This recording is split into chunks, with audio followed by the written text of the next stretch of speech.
શું ખાખી વર્દી હવે માત્ર શોભાના ગાંઠિયા જેવી બની ગઈ છે? જ્યારે રક્ષક જ જીવ બચાવીને ભાગવા માંડે ત્યારે સામાન્ય જનતાએ કોના ભરોસે રહેવું? પાટણના જીલિયા ગામમાં જે થયું એ સાંભળીને તમારું લોહી ઉકળી જશે.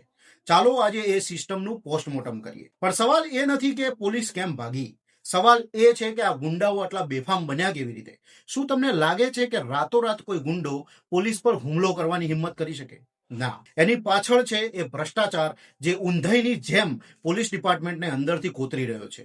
ખેલ સમજો, પોલીસ જ્યારે આ ગુંડાઓને પકડવા જાય છે ત્યારે ઉપરથી ફોન આવે છે.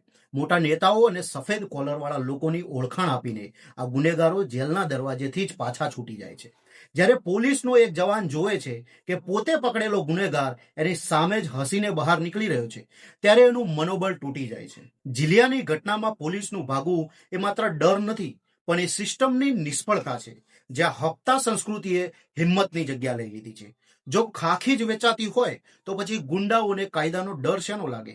આ ભ્રષ્ટાચારના મૂળ એટલા ઊંડા છે કે આજે રક્ષક પોતે જ અસુરક્ષિત અનુભવી રહ્યો છે.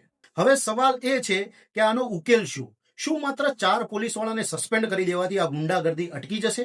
બિલકુલ નહીં. સાચું સમાધાન ત્યારે આવશે જ્યારે ખાખીને ખાદીના દબાણમાંથી મુક્ત કરવામાં આવશે.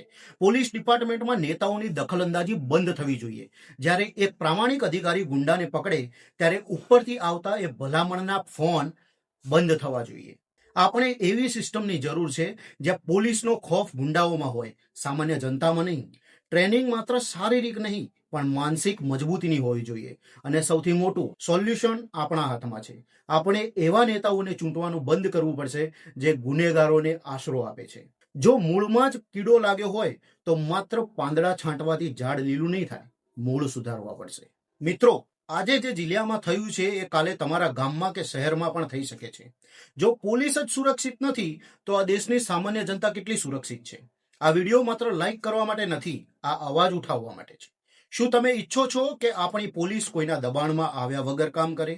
જો હા, તો આ વિડીયોને એટલો શેર કરજો કે ગાંધીનગર સુધી બેઠેલા સાહેબોને ખબર પડે કે જનતા હવે જાગી ગઈ છે. તમારા મતે પોલીસને ગુંડાઓથી મુક્ત કરવા શું કરવું જોઈએ? કમેન્ટમાં જરૂર જણાવજો. જય હિન્દ.